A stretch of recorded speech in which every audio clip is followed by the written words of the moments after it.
It's your campus, local, national, and world news headquarters. Join us as RMU Live begins right now.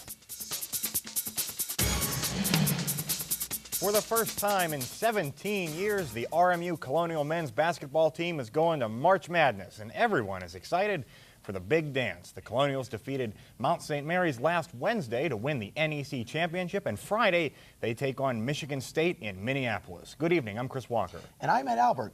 It's what everyone is talking about here on campus and throughout Pittsburgh. Robert Morris is in March Madness. In case you missed it last Wednesday, the Colonials defeated the Mount St. Mary's Mountaineers in the Northeast Conference title game and punched their ticket to the NCAA tournament. Dallas Green hit the game-winning shot with 2.5 seconds left in the game, and the Colonials were able to hang on and win 48-46.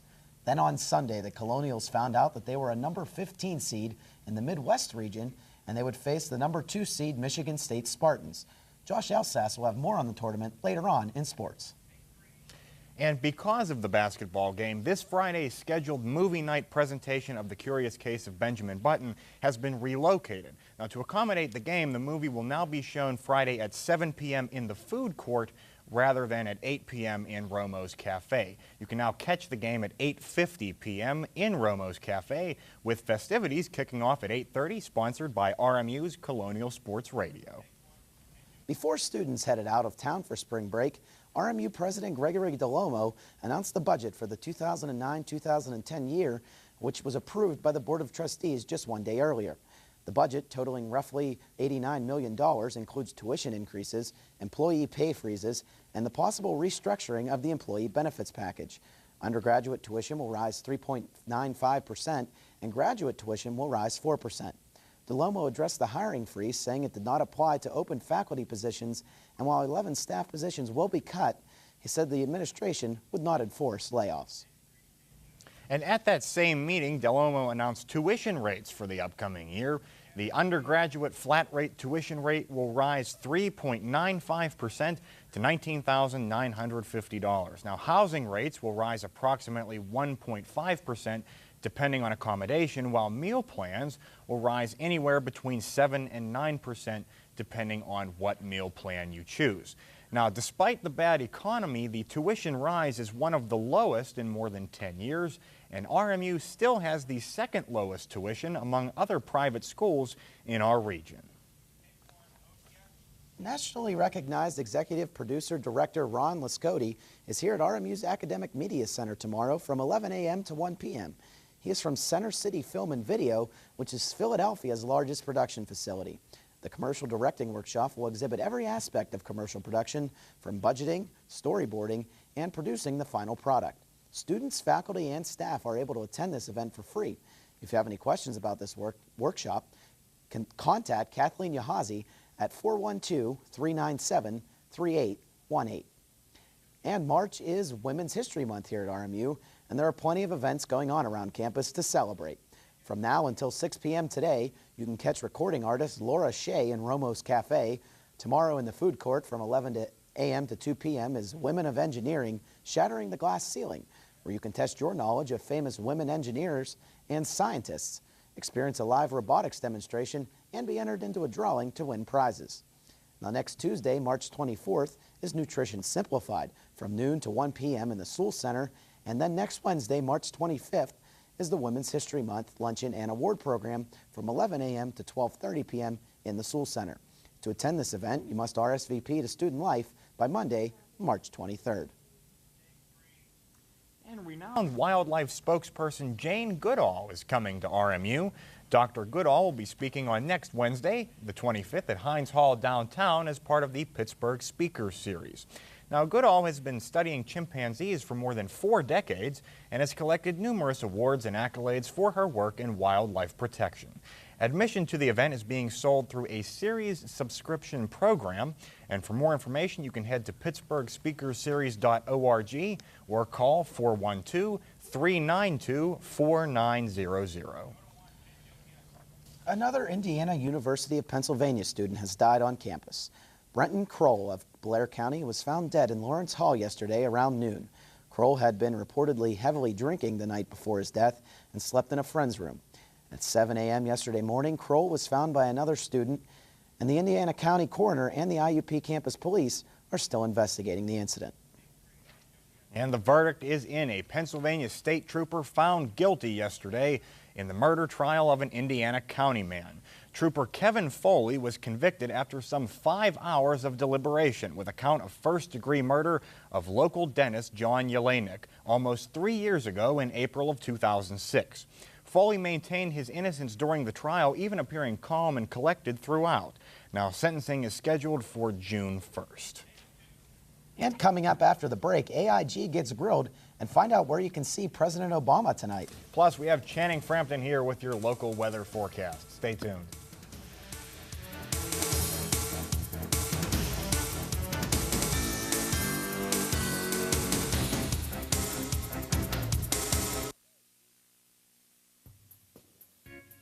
Mom and Dad, we need you to be involved in our school, because when you are, we get better grades. And have a higher rate of graduation.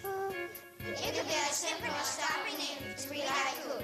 Hey, we're not demanding like your boss, but we need you to be involved in our school. And maybe even get us a pony. Hear what your kids are saying. Get more involved. Join your local PTA. Passing gas around infants can be deadly.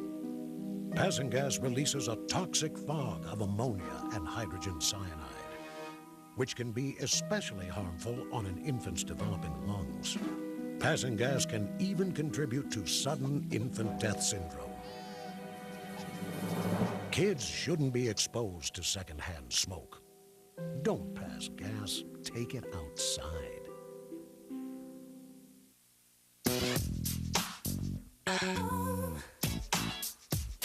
There's something about you, baby. I can't get enough. There's something about you, baby. I got you looking at me, I'm gonna call you bluff. There's something about you. The smallest moments can have the biggest impact on a child's life. Have you been a dad today? Down to the morning light. Well, I have to say the numbers are really good, and pretty much everyone loves every aspect of the show.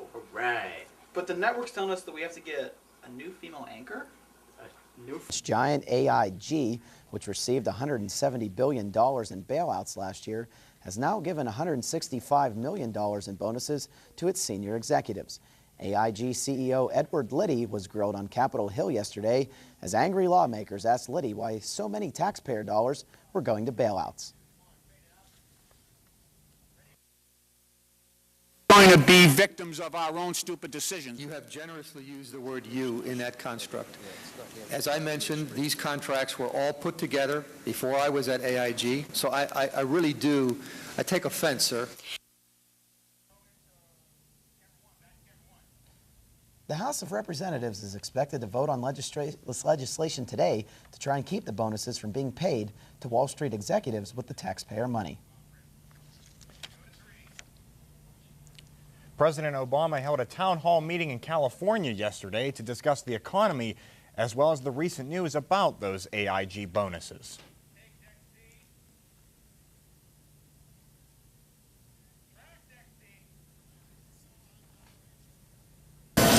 It's hard to understand that a company that's relying on extraordinary assistance from taxpayers to keep its doors open would be paying anybody lavish bonuses.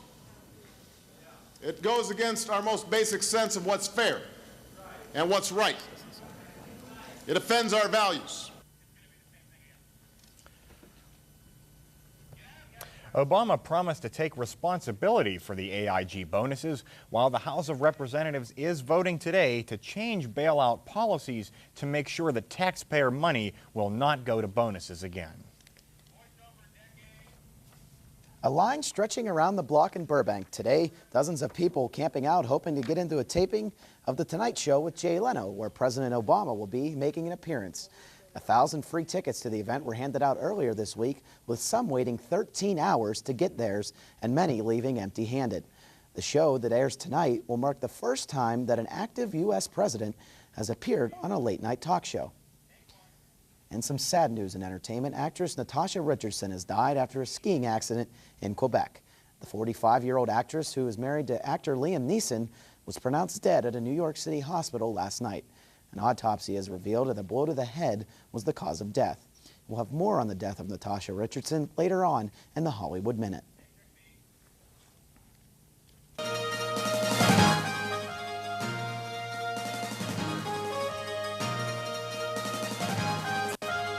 China has turned down a $2.5 billion bid from Coca-Cola to buy major Chinese juice maker Huiyan Juice Group.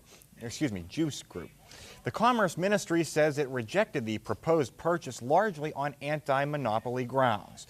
The merger would also narrow room for the survival of smaller domestic juice firms. This included an amendment from Coca-Cola to its original proposal based on the ministry's requirements. The ministry believes that the revised plan still would not reduce the negative impact on competition. Now, Coca-Cola says it will not proceed with the bid. Meanwhile, it stressed confidence in its development on the Chinese market. Hong Kong Harbor has a visitor that's making headlines, a humpback whale. Authorities say a 33-foot-long adult humpback whale is swimming around in Hong Kong Harbor. Scientists say that this is unusual because these types of whales usually don't swim in such warm and busy waters. Authorities believe this whale must have become separated from the rest of its group. There's no word tonight on what they are going to do with the animal. Isn't that something?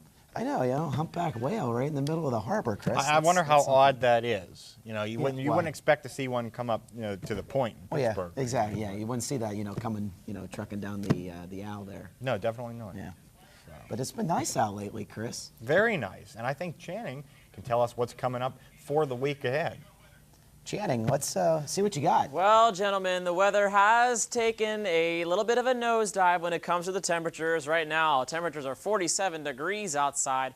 Our dew point, the air is a little bit drier out there also. We've got a dew point of 29 degrees Fahrenheit. Humidity is at 49%. Pressure is at 30.14 inches. And winds are bringing us that cold, dry air out of Canada at northwest winds at 11 miles per hour coming down over Lake Erie in the northwestern side of Pennsylvania. That's why it's so cool out. Now, we've also got, look at the temperatures around the region, 29 up in Beaver Falls. It's really chilly up there. 44 in Butler, 48 in Washington, and 47 back here at home in Pittsburgh, Pennsylvania. And let's take a look at the rider perspective, what's going on with the temperatures. 38 in Erie, 38 in Cleveland, so up around the lakes, the temperatures are holding right about the same. 42 in Detroit, 50 out in Fort Wayne, and the warm spots, a 52 in Charleston and Lexington. So it's a little bit warmer the farther south you go. That's usually how it works. But for tonight, we see temperatures 26 degrees with a cloudy skies. You're not going to be able to get out and do some stargazing tonight, although I don't know why you'd want to because it's pretty chilly out. And for our almanac today, let's take a look and see what we've got here. Temperatures got an actual high of 52 degrees, not too bad for this time of year. Our low, 28 degrees tonight. For our normals for this time of year, 45 and 23, excuse me. So we're a little bit above normal, and our records of 73 and -6. For tomorrow afternoon, we have temperatures climbing up to the 39-degree mark with sunny skies and a chance of sun all day. So it's going to be a really nice day out there. And for the 5-day forecast, the temperatures are going to rebound by this weekend, reaching up into the 50s by the beginning of next week, and sunshine straight across the board. Back to you guys. I had been looking forward to stargazing. Well, yeah. But, I mean, overall, it's going to get back to that spring-like temperatures. So there will be other nights. There will be other nights. Now we're going to send it over to Josh Elsas. Let's see what's going on in the world of sports. Josh? Thanks, Ed. When we come back, the RMU Colonials are in the big dance, and the Penguins have a big night at the Mellon Arena. And we'll be right back after this.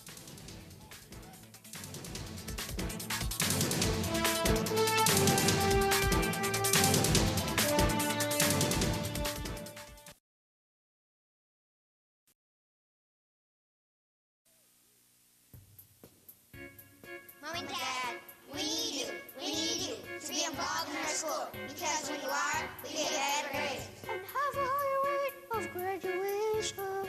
It could be as simple as stopping in to read haiku. Hey, we're not demanding like your boss, but we need you to be involved in our school. And maybe even get us a pony. Hear what your kids are saying. Get more involved. Join your local PTA. Passing gas around infants can be deadly. Passing gas releases a toxic fog of ammonia and Bon voyage. Robert Morris's very own NEC champion basketball team has been packing their dancing shoes and they're headed to Minnesota for a little bit of March Madness, so I hear. They're coming in gracefully to the 15th seed in the March Madness tournament to take on the tyrannic Michigan State, sitting upon their throne, staring down at all of us like Yertle the Turtle. So, I would like to say something for the Colonial Crazies. Gentlemen, we are so proud of you, so simply have a good game. Since everyone on campus has some personal interest in the tournament, I fancy myself a betting man. So, who will Josh Elsas pick to go all the way? As the audience sat on the edge of their seats, he said, #1 North Carolina, #1 Connecticut, #1 Pittsburgh, and the drum roll please. And number 15, Robert Morris. Really, that's my final four.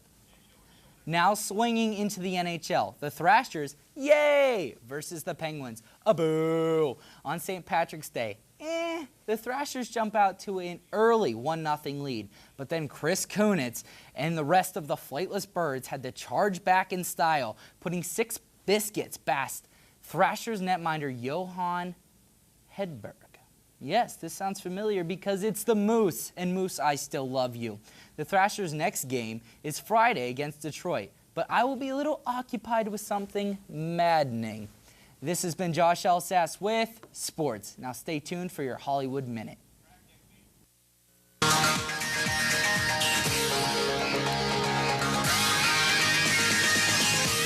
Actress Natasha Richardson has died following a ski accident at a Quebec resort earlier this week.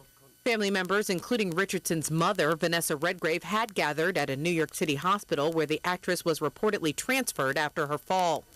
The resort said Richardson, who is married to actor Liam Neeson, was not wearing a helmet at the time, and she began feeling badly about an hour after Monday's accident. A family spokesperson said the family is shocked and devastated by the tragic death, and they are asking for prayers and support, as well as their privacy. The Tony-winning actress is survived by her 2 sons, ages 13 and 12. Oscar-winning actress Jessica Lange was hurt when she fell off the steps of her Minnesota home. Lange spokesperson Leslie Dart said the 59-year-old broke her collarbone, bruised her ribs, and cut her forehead. Dart said Lange was taken to the hospital and is expected to recover fully. For Hollywood Minute, I'm Michelle Wright reporting from Atlanta. Now it's time to go to RMU Live's Chris Baginski with commentary on a current event that is pressing, breaking, or even shocking. The views expressed do not reflect the views or opinions of RMU-TV. Here's the Baginski report. I've got this idea for a company. It's an insurance company that makes billions in revenue and employs over 100,000 people. Now, this company is going to be poorly run and help severely hinder the worldwide economy. But it's okay because those fine folks on Capitol Hill are going to use taxpayer dollars to help bail me and a bunch of other companies out. P.S. If you're a taxpayer, expect higher taxes sooner rather than later, despite what any elected official tells you. Now, although some of the lower-end employees are going to have to be let go to try and survive the financial wilderness on their own, some of the higher-end folks who drove the company into the ground are going to get bonuses. Why, you ask? Because we signed contracts with them that said they'd get them no matter what. Don't question me. I have an MBA. Except this whole thing sounds rather familiar. Oh yeah, the company exists, and it's called AIG, and the whole situation described is a currently transpiring travesty, one that hopefully ends with justice being found. And well, it's true though, Chris. That's definitely true what he said. But that's all the time we have for today, so thank you for joining us. And be sure to tune in tonight at 9:30. Ed will be back with Colonial Sports Center. For Josh, Channing, Chris, and Ed, I'm Chris Walker. Thanks for tuning in. Have a great weekend now. Go Colonials. Go Colonials.